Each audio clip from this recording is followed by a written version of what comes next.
So Senate Bill 5 was introduced in February in 2011. On February 9th, signed into law by Governor Kasich on March 31st, less than 60 days after it was introduced. A bill that would overturn 30 years of collective bargaining rights in the state of Ohio. It impacted 400,000 public workers. Basically, it would prevent unions from charging fair share dues. You heard about that this morning for employees who opt out. It would restrict the ability to strike and collectively bargain for things like health insurance and pensions. And they positioned the bill ultimately that a yes vote meant that the voters wanted to keep the law that had just been passed in 2011, and a no vote meant that they would repeal the law. Luck was on our side in terms of how the issue got put on the ballot, because no votes tend to do better than yes votes, right? Right at the same time we were fighting this anti-collective bargaining movement in our state also went after voting rights at the same time, right? So they introduced a bill that would have rolled back the rights of voters in the state, aimed primarily, if you do the analysis, on African-American voters, requiring photo IDs, changing precinct hours, the whole 9 yards. And it happened around the same time as we had just finished gathering signatures for the Senate Bill 5 campaign. So we're in campaign mode trying to move forward.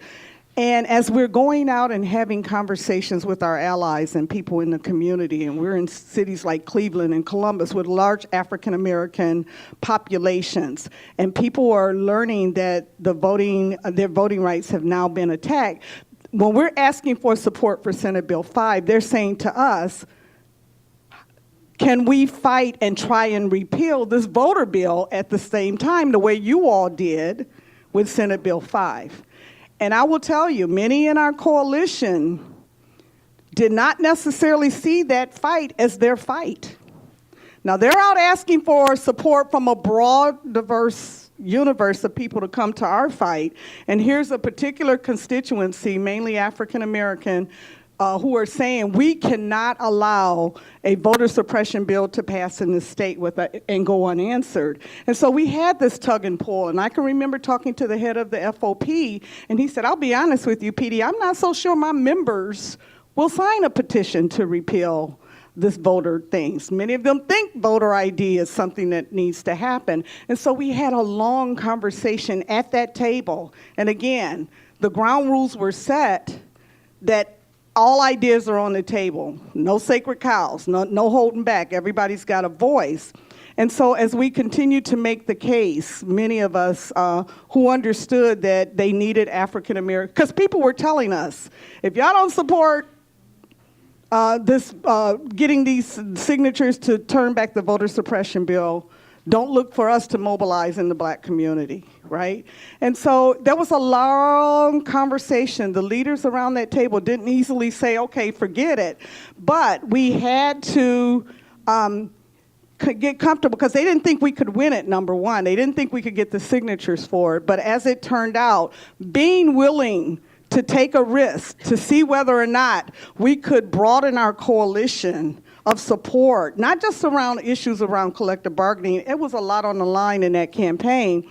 We ultimately came to the conclusion we had built a pretty significant infrastructure that should have been capable of not just fighting on our issue, but the issues of our allies as well. And we put into place the practice, and we went to phase 2. We needed 200,000 some odd signatures again in a very short time. This time it was shorter. We had 2 weeks to get the signatures. But because we had built the infrastructure, we were able to go out, get the signatures, to put the issue on the ballot in the next year. And I guess the long and short of it is that African Americans supported the repeal of Senate Bill 5, 93% to 7, largest block.